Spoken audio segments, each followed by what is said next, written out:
Hello, welcome friends. My name is Avinash Gorakshakar, and I welcome all of you again to another interesting episode of Konaxia High Flyers.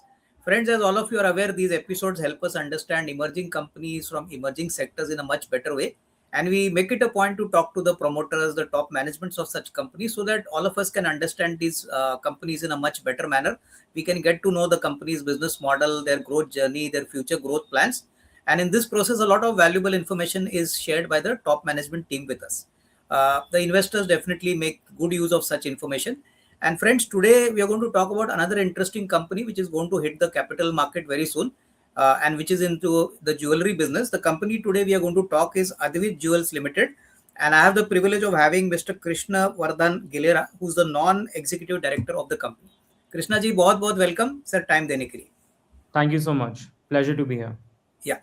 So Krishna ji, first question, which is very elementary. If you could tell us, what is the business model of our company? Although we have read it from the prospectus, but from your side, if you could tell us, what is the positioning of Advait Jewels in the domestic market, and how did this business journey start? I believe it's a very old company, and काफी सालों से business हो रहा है. तो sir business journey के बारे में थोड़ा थोड़ा कुछ हमको भी बताइए. So, Advait Jewels started in 2019 and ये कुंदन मीना जड़ाऊ ज्वेलरी में स्पेशलाइज करती है. अब आपने जैसे कहा इस कंपनी की शुरुआत हुई थी 105 साल पहले और इसकी शुरुआत करी थी मेरे दादा के दादा ने, तो परदादा सर-दादा ने. But Okay. हमने 2019 में सोचा दैट इस बिज़नेस को ऑर्गेनाइज़ करा जाए क्योंकि पहले बहुत सारी एंटाइटीज़ से हो रहा था. एंड 2019 में ऐसे शुरुआत हुई अद्वैत जूल्स की. जो आपने बोला मार्केट का इसका मार्केट है 20,000 करोड़ का. आज हिंदुस्तान में 1 करोड़ शादी हर साल होती है. उसमें 1 करोड़ में 1 लाख एच-एन-आई वेडिंग्स होती हैं और हर शादी में एच-एन-आई में 20 लाख का एवरेज टिकट साइज़ होता है जड़ाऊ ज्वेलरी का. तो ये तो मैं बहुत कंज़र्वेटिव नंबर बोल रहा हूँ 20,000 करोड़, पर ये इसका मार्केट है और हम अभी इसमें 1% हैं. तो इसमें बहुत एक्सपेंशन है हम जो कर सकते हैं. नहीं बिल्कुल कृष्णा जी, जब आपने जड़ाऊ ज्वेलरी की बात की है तो हमारे निवेशकों को थोड़ा सा सिंपल तरीके में बताइए कि कुंदन पोल की जड़ाऊ ज्वेलरी जो ऑलमोस्ट 95% आपका रेवेन्यू शेयर है, सर ये दूसरे ज्वेलरी से अलग कैसे होती है? और मैं ये भी मैंने पढ़ा था कि आप लिमिटेड एडिशन बनाते हैं, यानी डिजाइन आपकी जो होती है वो लिमिटेड एडिशन में आती है. तो सर ये कैसे आप करते हो? सर इसके बारे में कुछ जानकारी दे दीजिए. तो मैं सारे दर्शकों को बताना चाहूँगा कि जो जड़ाऊ ज्वेलरी होती है, हम इसको एक चीज़ बोलते हैं, वो है हैंडक्राफ्टेड क्राफ्टमैनशिप, कि ये मशीन से बन ही नहीं सकती. आज हम देखते हैं कि कितनी ज्वेलरी जो अपन पहनते हैं, वो एआई के थ्रू डिज़ाइन होती है और उसका प्रोडक्शन भी मशीन करती है. इसकी जो खूबसूरती है, वो हाथों से ही आ सकती है. एक पीस को बनाने में इसमें 6 से 8 कारीगर लगते हैं और मिनिमम 15 से 20 दिन लगते हैं. तो ये जड़ाऊ ज्वेलरी इसलिए एक्सक्लूसिव है. दूसरा, ये एक पीस जो रामबजो हमारा अद्वैत जूल्स बनाता है, वो कभी रिपीट नहीं होता. तो इसकी एक्सक्लूसिविटी उससे आती है. ठीक है, समझ गया. कृष्णा जी, अभी जब आपने आपके ब्रांड राम भाजो के बारे में बात किया है तो मुझे बताइए सर, ये ब्रांड जो बनाया है हम जिस अद्वैत ज्वेल्स का, सर कौन से टारगेट ऑडियंस को हम लोग केटर करते हैं? क्या मैच्योर्ड लोग हैं या जेनजी भी आप हमारी ये ज्वेलरी खरीदते हैं? इसका पोजिशनिंग जरा थोड़ा बताइए. Ram Bhajo is targeted to which audience?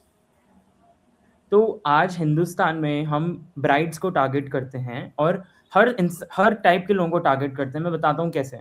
हम ब्राइड्स को तो ऐसे करते हैं, आज जिस भी बेटी की शादी हो रही है, वो एक जेनज़ी है और हर ब्राइड चाहती है वो एक पोल्की जड़ाऊ सेट पहने. जो शादी में उसके पिताजी होते हैं, माताजी होते हैं, उसके भाई होते हैं, वो भी जड़ाऊ का सेवन करते हैं. तो ये बहुत बड़ा एड्रेसेबल मार्केट है और हर एज ब्रैकेट के लिए है. वो कहने के अलावा हम हमारी प्रेड ज्वेलरी इंट्रोड्यूस कर रहे हैं एक्सपेंशन में, जो एवरीडे वेयर को भी टारगेट करेगी. ठीक है, समझ गया. सर अभी ज़्यादातर हमारा जो सेल है वो राजस्थान, गुजरात, महाराष्ट्र में हो रहा है. तो सर आगे चल के कृष्णा जी क्या प्लान है? क्या आगे आईपीओ के बाद हमारा प्लान है कि हम थोड़े से और डोमिनेंट तरीके से दूसरों स्टेट में भी जाएंगे, या आगे ऐसा प्लान है कि इनिशियली तो ये 2-3 स्टेट्स के ऊपर ही हमारा ज़्यादा पकड़ रहेगा? सर इसके बारे में बताइए. जैसे आपने कहा, इन तीनों में हमारा स्ट्रॉन्ग प्रेजेंस है, पर वो क्यों है वो समझना ज़्यादा ज़रूरी है. इन 3 स्टेट्स में ज़्यादा स्ट्रॉन्ग प्रेजेंस है क्योंकि अवेयरनेस ज़्यादा है. एक कोट है जैसे जो ऐसे जाता है कि एडुकेट एंड देन सेल. हम जैसे लिस्टेड हो रहे हैं, हम पहले प्लेयर हैं कुंदन मीना जड़ाऊ में जो ऑर्गेनाइज्ड हो रहे हैं, और जिससे इंडिया वाइड इसकी अवेयरनेस बढ़ेगी। तो हमारा प्लान है कि हम इन 3 स्टेट्स में तो हमारी पकड़ रखेंगे ही, बट आगे जाने से देश में नहीं, बट इसको विदेश भी लेके जाएँगे। ठीक है। अच्छा कृष्णा जी, एक बात बताइए थोड़ा सा हमारे इन्वेस्टर्स के लिए कि हमारी जो प्राइसिंग है ये मोटा मोटी कहाँ से शुरू होती है और कहाँ जाती है, यानी मोटा मोटी लोअर लेवल से हायर लेवल तक। अगर किसी को मान के चलिए कुंदन पुल की जड़ाऊ ज्वेलरी अपनी शादी के लिए करनी है, तो मोटा मोटी सर क्या मिनिमम बजट है या मिनिमम स्टार्टिंग रेंज आपके प्रोडक्ट्स क्या शुरू होते हैं और ऊपर के लेवल पे कितने जाते हैं सर, इसकी थोड़ी आइडिया दे दीजिए। तो इसका मिनिमम टिकट साइज़ 15 लाख से शुरू होके 60-50 लाख तक जा सकता है। पर जैसे कि मैंने कहा कि हम लोग प्रेट ज्वेलरी भी इंट्रोड्यूस करेंगे, स्मॉलर पीस भी इंट्रोड्यूस करेंगे, तो इसकी रेंज और डाइवर्सिफ़ाई हो जाएगी। ओके। कृष्णा जी, अभी आपने पहले हमको एक सवाल बताया कि ये जो आप एक बार डिजाइन बनाते हो राम बाजो की, वो वापस रिपीट नहीं करते। सर इसका क्या गुरु मंत्र है, क्योंकि ये सबसे बड़ा आपका बिजनेस का कॉम्पिटिटिव मोड है, क्योंकि ये करना आसान बात तो है नहीं। बट सर ये कैसे करते हैं, आई मीन किस प्रकार से प्लानिंग होती है, किस प्रकार से आपकी डिजाइनिंग टीम बैठती है, सर थोड़ा सा अगर हमको इसके ऊपर जानकारी दें।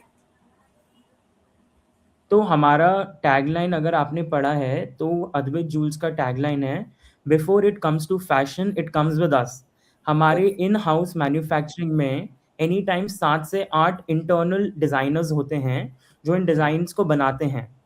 तो हमारा जैसे ही आपने कहा, ये डिज़ाइन ही हमारी मोनोपोली और मोट है, और ये हर बार एक शो होता है IIJS, जिसमें हाँ। लोग वेट करते हैं कि रामबाजो की डिज़ाइन्स आएँगी।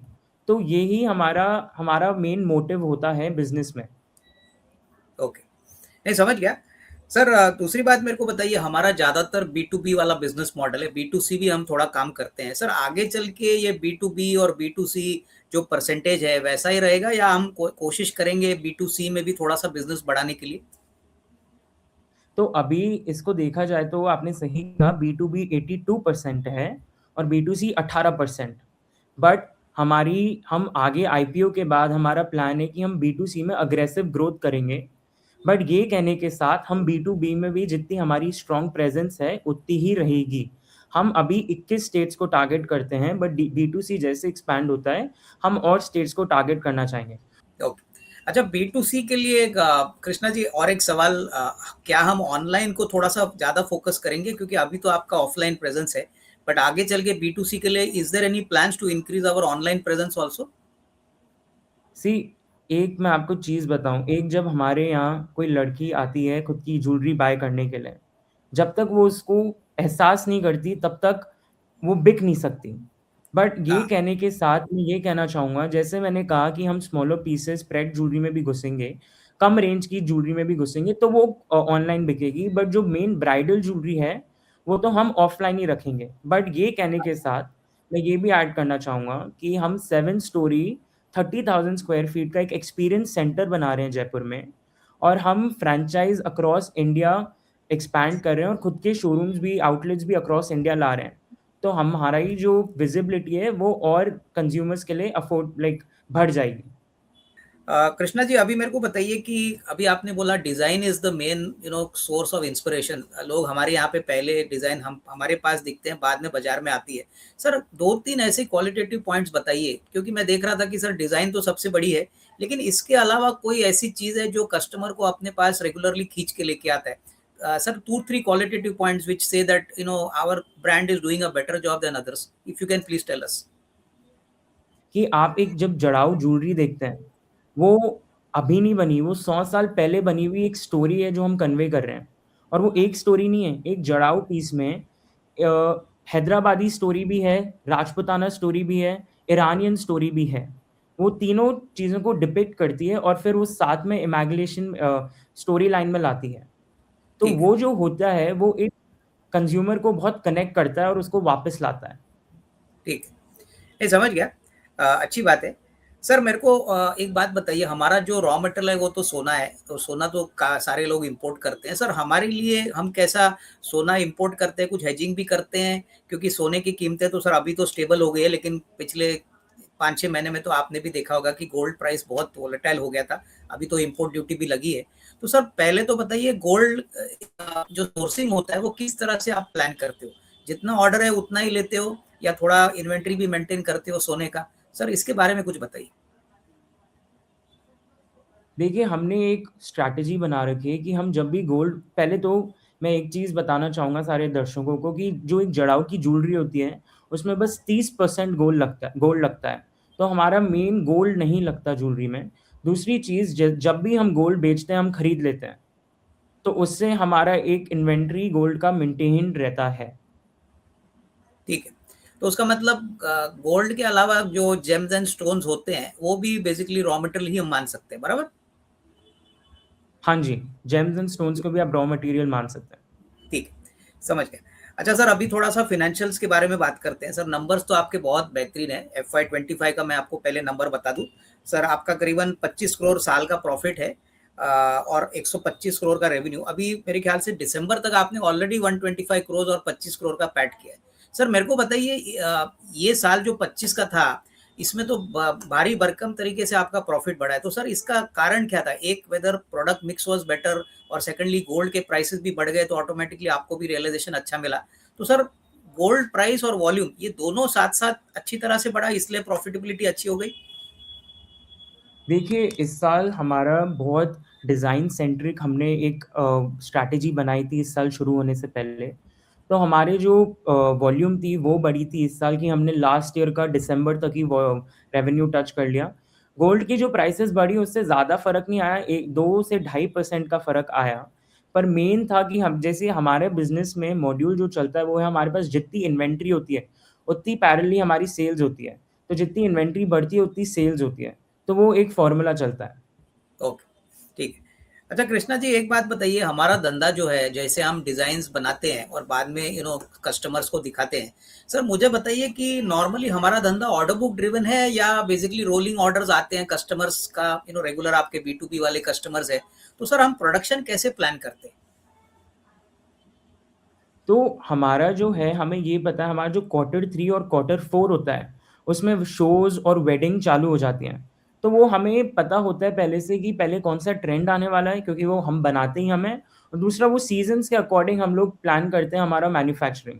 दूसरा, आपने जो क्वेश्चन पूछा कि हम ऑर्डर बुक से करते हैं, रोलिंग करते हैं, तो हमारा अभी रोलिंग पे चलता है। बट 105 साल हमें इस बिज़नेस में हो गए, तो हमें एक प्रेडिक्टिव ट्रेंड अब खुद को पता है। नहीं, बिल्कुल। सर बहुत-बहुत बढ़िया सर, आपने बराबर बोला। कृष्णा जी मुझे बताइए just without giving us a number, क्योंकि हम नंबर आपसे नहीं चाहते बट हमको यही बोलना है कि सर इतना अच्छा प्रॉफिट मार्जिन आपकी कंपनी ने दिखाया है। आप दूसरे ज्वेलर कंपनीज़ देखेंगे तो सर आप तो उनको आगे पीछे छोड़ के आप आगे गए हो। सर आने वाले दिनों में क्या लगता है ये मार्जिन एटलीस्ट हम मेंटेन कर पाएँगे? 100% हमारा ये मोट है और हम ये मेंटेन कर पाएँगे, और इसके पीछे ये है कि हम कारीगरी, और ये आर्ट है, ये प्योर आर्ट है, तो इसका मार्जिन तो हमें मिलना भी चाहिए और हम लेते भी हैं। बिल्कुल। अच्छा कृष्णा जी एक इम्पोर्टेंट सवाल जो है आपका बिज़नेस बहुत यूनिक है, बहुत प्रॉफ़िटेबल है। सर आपके पास मैं समझता हूँ 25, 30 या 40 कारीगर हैं। सर ये कारीगरों को आपने किस प्रकार से मोटिवेट किया है? क्योंकि देखिए आज हर एक जन जानता है कि इनको आपके यहाँ पे रहना बहुत इम्पोर्टेंट है क्योंकि इनकी मेहनत है, आपकी मार्केटिंग है और आपका जो एक्सपीरियंस है। तो sir how do we motivate these people and we ensure that they remain with us? क्योंकि सर आज तो कॉम्पिटिशन का ज़माना है। तो आपकी तरफ से ऐसा कोई कल्चर आपने मेंटेन किया है कि वो अपना काम अपना घर का जैसा समझते हैं और आपको लॉयल्टी देंगे? देखिए, मैं आज मेरी खुद की पहले बात करूँ, मैं 5वीं पीढ़ी हूँ, और इस ज्वेलरी के धंधे में, जड़ाऊ ज्वेलरी के धंधे में एक चीज़ है, ये पिता अपने बेटे को सिखाता है और वो बेटा अपने बेटे को सिखाता है। तो लॉयल्टी तो इस बिज़नेस की सबसे बड़ी मैं एडवांटेज बोल सकता हूँ। हम ये इन हाउस कैसे रखते हैं, वो है कि हमारे जो कारीगरों से हमारा रिश्ता है, वो एक कारीगर और एक मालिक का नहीं है। वो हम लोग एक एक टीम है जो रिप्रेज़ेंट करते हैं इस आर्ट को नेशनल वाइड, और इंटरनेशनली अब करेंगे जल्दी।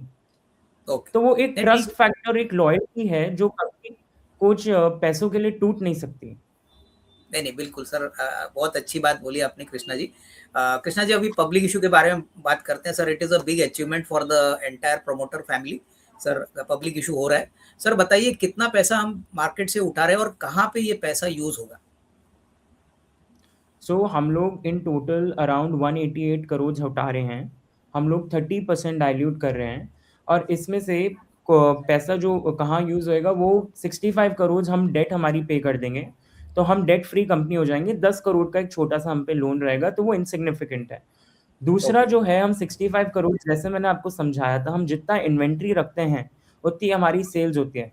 65 करोड़ हम लोग सेल्स में इन्वेंट्री में लगाएंगे और बाकी एवरीडे ऑपरेशंस में लगेगा। ओके, समझ गया। अच्छा, अभी आपने थोड़ा-सा वर्किंग कैपिटल या इन्वेंट्री की बात की है, तो मेरे को बताइए देखिए, ये बात तो सबको पता है कि आपकी इन्वेंट्री लेवल ज़्यादा है, उसीलिए आपके कैश फ्लोज़ नेगेटिव है। बट पब्लिक इश्यू का पैसा आने के बाद कृष्णा जी, क्या हम ये मान के चल सकते हैं कि आने वाले 1-2 साल में आपके जो कैश फ्लोज़ है, वो पॉज़िटिव होंगे? क्योंकि बहुत बड़ी इन्वेंट्री है, जो बिज़नेस की रिक्वायरमेंट है, तो हम मानते हैं। बट सर, आने वाले दिनों में hopefully will this situation ease and will we generate operating cash flows in the positive? Sir, ये थोड़ा क्लैरिटी दे दीजिए। तो आपने अगर दिसंबर 25 तक हमारा डेटा देखा, हम दिसंबर 25 में कैश फ्लो पॉजिटिव हो गए थे। उसका बिल्कुल। One of the main reasons था क्योंकि हमने हमारी इन्वेंट्री को जो लास्ट 2-3 साल में अग्रेसिवली बिल्ड करा था, उस साल मेंटेन रखा और हमारी सेल्स बढ़ गई। इसको हाँ। कहने के बाद जो हम 65 करोड़ इन्वेंट्री बिल्ड आईपीओ के पैसे से और 65 करोड़ जो लोन पे कर देंगे, तो हमारा को हम रेवेन्यू ज़्यादा इससे हमें एक्सपेक्टेड है, क्योंकि हमारे पास ज़्यादा इन्वेंट्री होएगी। तो in future we expect better operating cash flow for sure. Okay, ठीक है। Sir, yes. अभी बताइए कि आपने बोला 20,000 करोड़ का मिनिमम मार्केट साइज़ है जड़ाऊ ज्वेलरी के लिए। सर, मुझे बताइए अगले 2-3 साल के लिए इंडिया में तो शादियाँ बहुत होंगी, उसमें कोई डाउट नहीं, और आपकी ज्वेलरी तो सारे लोग उसको क्रेडिट देते हैं। सर, आपके हिसाब से आपको क्या लगता है, जो ग्रोथ आपने टॉप लाइन में इतने सालों में दिखाई है, मैंने 3-4 साल का नंबर मैंने देखा है, बहुत ही बढ़िया नंबर है। तो can we say that the base is still small? अभी तो सिर्फ 125 करोड़ का रेवेन्यू है दिसंबर तक। सर, ये percentage growth can be sustain for next 2-3 years? Sir, थोड़ा-सा अंदाज़ा, आई कैन नंबर में मत दीजिए, just give an outlook. I can confidently say that जैसे हम हमारी इन्वेंट्री बढ़ा रहे हैं, डिज़ाइन्स और सेंट्रिक कर रहे हैं, हम एक हेल्दी परसेंटेज हमारा रेवेन्यू ग्रोथ मेंटेन करके चलेंगे in the coming years. Okay, चलो बढ़िया सर। सर, अभी एक छोटा-सा सवाल है जो आपके प्रोस्पेक्टस से काफ़ी लोग जानना चाहेंगे। सर, वैसे तो आपने क्लेरिफिकेशन दिया है। सर, आपके 2 ग्रुप कंपनीज़ हैं, मैं पढ़ के सुनाता हूँ। एक है राम बाजो डायमंड, और मेरे ख्याल से दूसरी कंपनी अ, राम बाजोस, ये 2 कंपनी है। तो सर, ये 2 कंपनीज़ एक्चुअली करती क्या थी? और अभी आने वाले समय में जब आपकी ये कंपनी लिस्ट होगी, तब इन कंपनीज़ का क्या रोल रहेगा? यानी ये कंपनी में काम होगा, नहीं होगा, या अलग काम होगा? ज़रा इसके बारे में बताइए।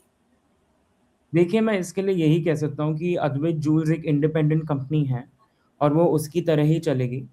तो यही इसका आंसर होएगा कि वो कोई और कंपनी पे डिपेंडेंट नहीं है। अद्वैत एक खुद एस्टैब्लिश्ड कंपनी है। ठीक है, तो मेरे ख्याल से उसका मतलब हम ये मान के चले कि Advait jewel will be independently managed, और इन कंपनीज के साथ हमारा कोई ज़्यादा लेना-देना नहीं होगा, राइट? मैं ये कह सकता हूँ कि Advait jewels will be independently managed. Yes. Okay, ठीक। अच्छा सर, आखिरी सवाल, which is also very important. हमने बहुत लंबा आपका ट्रैक रिकॉर्ड है। आपने बहुत वो अप्स एंड डाउन्स तो ज़रूर देखे होंगे, लेकिन कोविड के बाद सर, मैं एक क्वेश्चन पूछना चाहूँगा कि हमारे धंधे में, दैट इज़ इन दिस जड़ाऊ ज्वेलरी मार्केट, जो बहुत यूनिक है, हैंडक्राफ्टेड है, सर सबसे बड़ा रिस्क हमारे लिए क्या है? Whether it is gold price, whether it is execution, whether it is ability to generate more designs, sir कौन-सा ऐसा सबसे बड़ा चैलेंज है हमारे बिज़नेस में? तो इस बिज़नेस का चैलेंज जो हम कह सकते हैं वो है, हमें हाई इन्वेंट्री मै रखनी पड़ती है। वो बिज़नेस का एक नेचर है। बट इसका सॉल्यूशन ये है कि बिकॉज़ हमारी इन हाउस मैन्युफैक्चरिंग है, जिसकी कैपेसिटी 400 किलो है और जिसका हम अभी 45% यूज़ ले रहे हैं, तो हम इसमें और इन्वेंट्री बना सकते हैं और इन्वेंट्री को टर्नओवर ईज़िली कर सकते हैं। अच्छा, ठीक है। सर, बहुत अच्छा लगा आपसे बात करने को Krishna ji. I think please accept my best wishes sir, आपको, आपकी पूरी हुँ, मैनेजमेंट हुँ। टीम को, और सर पब्लिक इश्यू के लिए भी बहुत-बहुत धन्यवाद। नमस्कार। बहुत-बहुत धन्यवाद। नमस्कार। Thank you.